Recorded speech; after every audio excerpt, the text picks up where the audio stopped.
Welcome to the Elastic MVP for Demonstrator 2. The final version of Demonstrator 2 will showcase a complete migration of a sensitive IT service from an on-premises environment to the cloud, leveraging multiple components of the Elastic Stack. In this MVP, we will demonstrate the deployment of a sensitive IT service within the Elastic staging infrastructure. This service, called the Badge Request Tool, BRT for short, is an access control badge management application. As described in the Elastic Deliverables D5.1, it represents a typical example of the IT applications we aim to migrate to the cloud using Elastic technologies. This deployment will only take place after the successful attestation of the staging infrastructure. Next, we will illustrate an early integration of several Elastic components by showcasing the monitoring of internal communications between the microservices of the BRT application. This is achieved through an interception service implemented in WASM, orchestrated by Propeller, and leveraging the AI IDS for threat analysis and alerting. Now, let's review the Elastic components used in this MDP and their respective roles. First, note that while the BRT application runs within the staging infrastructure, the AI IDS operates remotely in a separate infrastructure.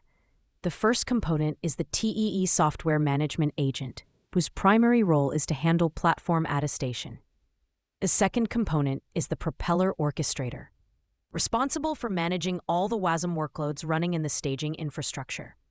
The third component is WASI Flexibly Defined Capabilities, which is used to implement the HTTP to IDS adapter. This adapter intercepts sensitive exchanges between the BRT microservices.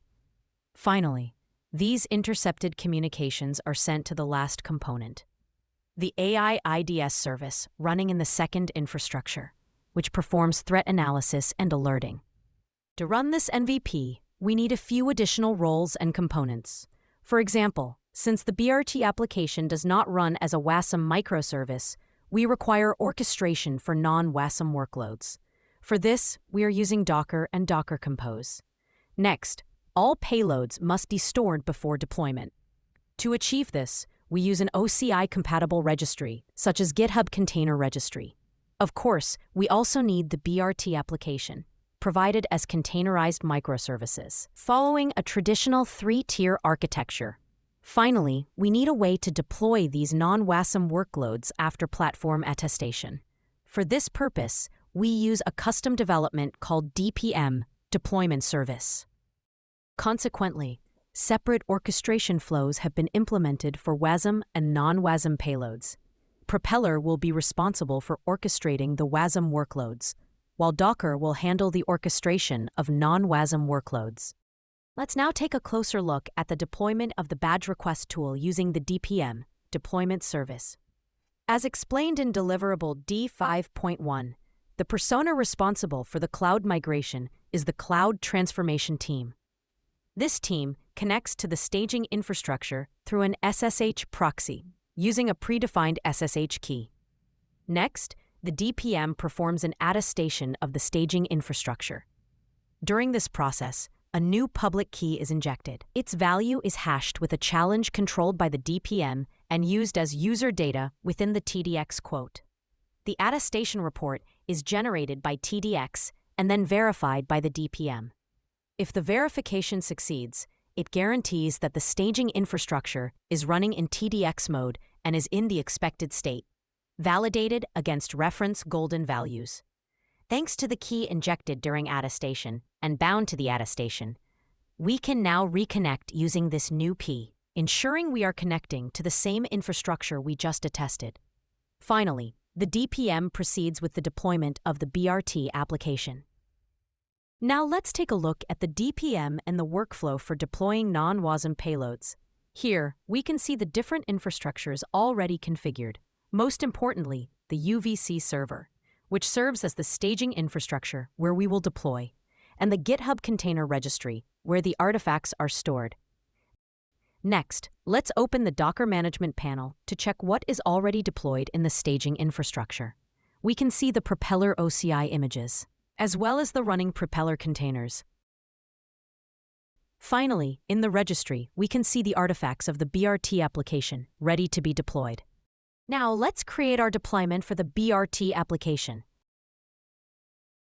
First, we give the deployment a name. Select UVC as the target. Choose the source of the BRT artifacts. Enter the URL to be served, and select the artifacts. Next, we proceed with the UVC server attestation before starting the deployment.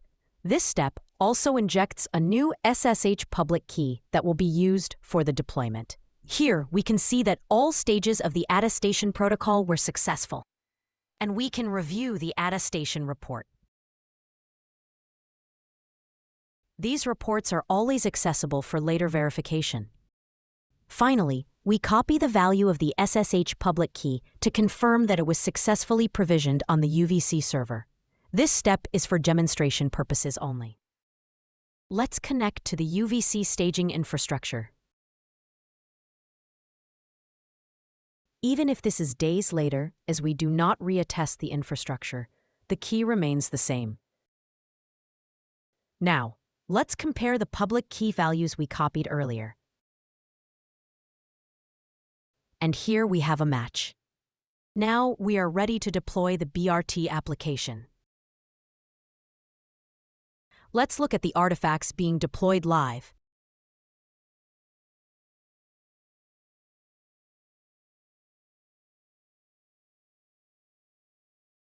Back to deployment panel, we can see that the BRT application is ready, and we can open a tab to connect to it.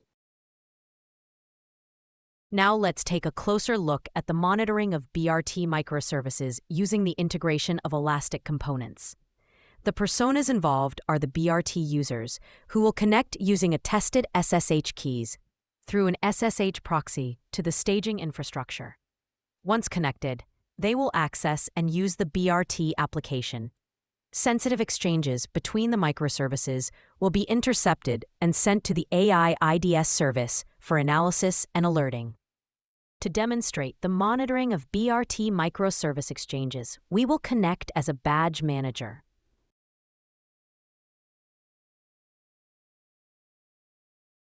The badge manager role has permissions to manage employees, badges, locations, and access permissions, as well as view access logs. In the access logs, the manager can review access statistics, for example. Please note, all data shown here is synthetic and does not represent real activities or employees. Now, to showcase the monitoring in action, the badge manager will create 2 new employees, Jane Doe with an @thalesgroup.com email, which will be considered genuine.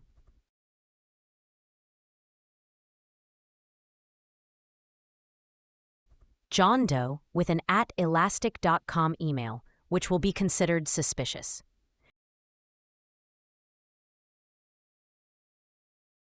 We can see that both employees have been added, but the AI IDS monitoring has raised an alert for John Doe.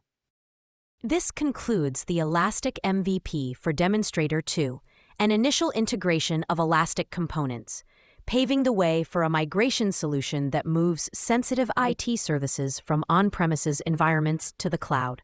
Thank you.